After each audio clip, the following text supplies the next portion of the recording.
When Ro came to, she was sinking.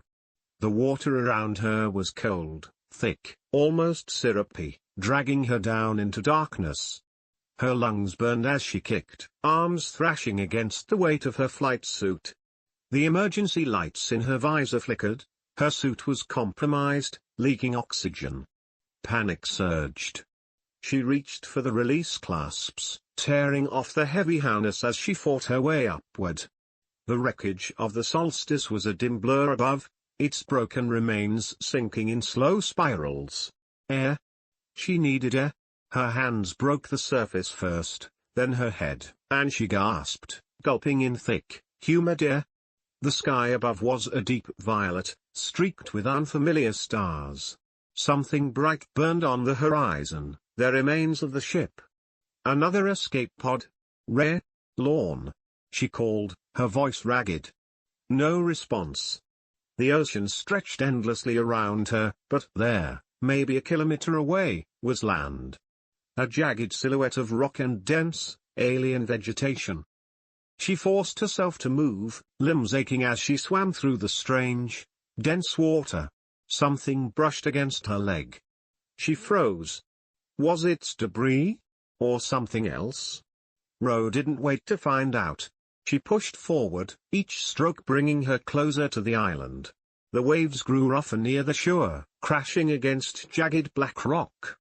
With the last of her strength, she grabbed hold, hauling herself up onto the damp surface. She collapsed onto her back, chest heaving, muscles shaking. She was alive. But was she alone? Pushing herself up, she scanned the shoreline. Her com was dead, the emergency beacon waterlogged. But she still had her sidearm, a survival knife, and a few flares. A rustling sound made her freeze. Something was moving in the trees. Ro slowly reached for her weapon, eyes locked on the shifting shadows beyond the tree line. This world was uncharted, unknown. And she was uninvited.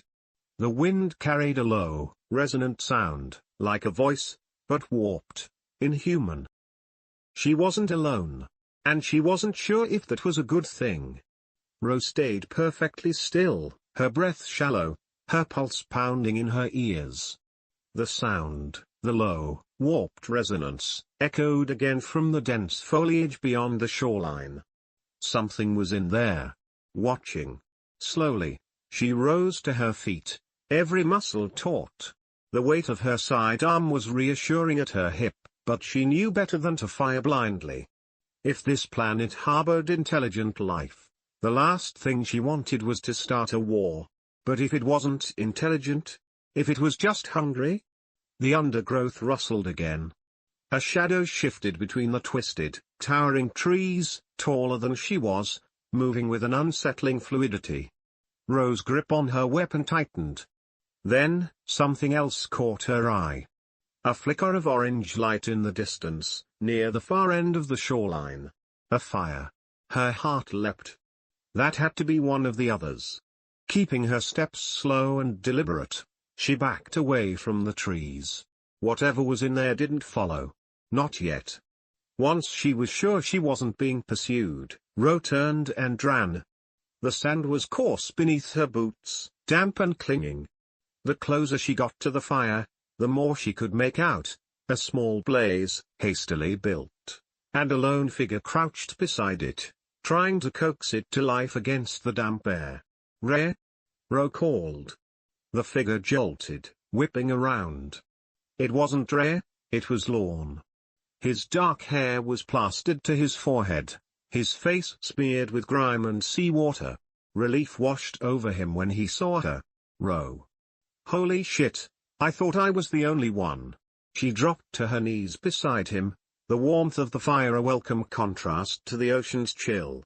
"I thought the same. Have you seen Ray?" Lorne shook his head. "No. My bod went down hard.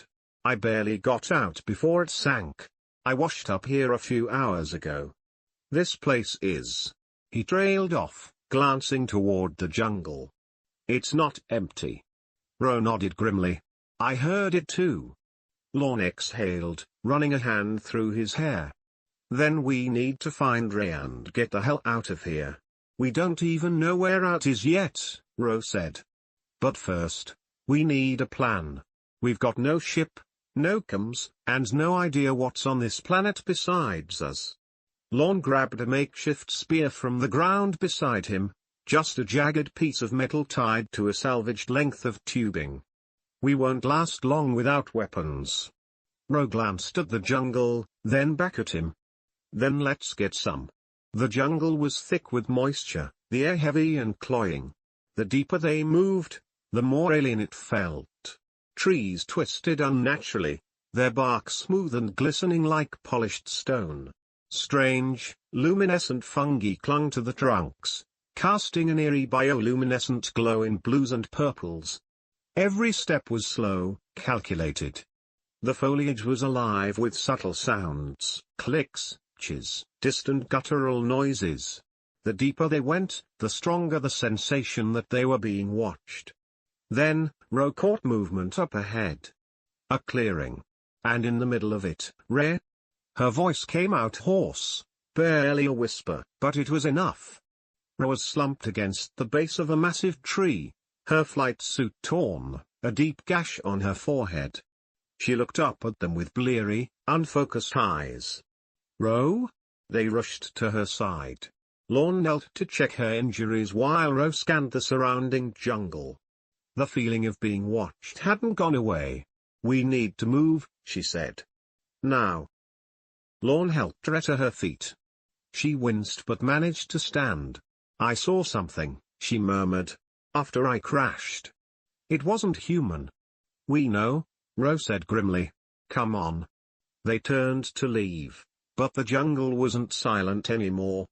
Something was coming. The sound was unlike anything Ro had ever heard, a chittering, reverberating hum, layered and alien. The trees rustled, something weaving between them with impossible speed. Then, it stepped into the firelight. A towering figure, twice Ro's height. Its body was sleek, almost insectoid, plated with iridescent black exoskeleton. Its limbs were long and jointed, its hands ending in delicate, claw-tipped fingers.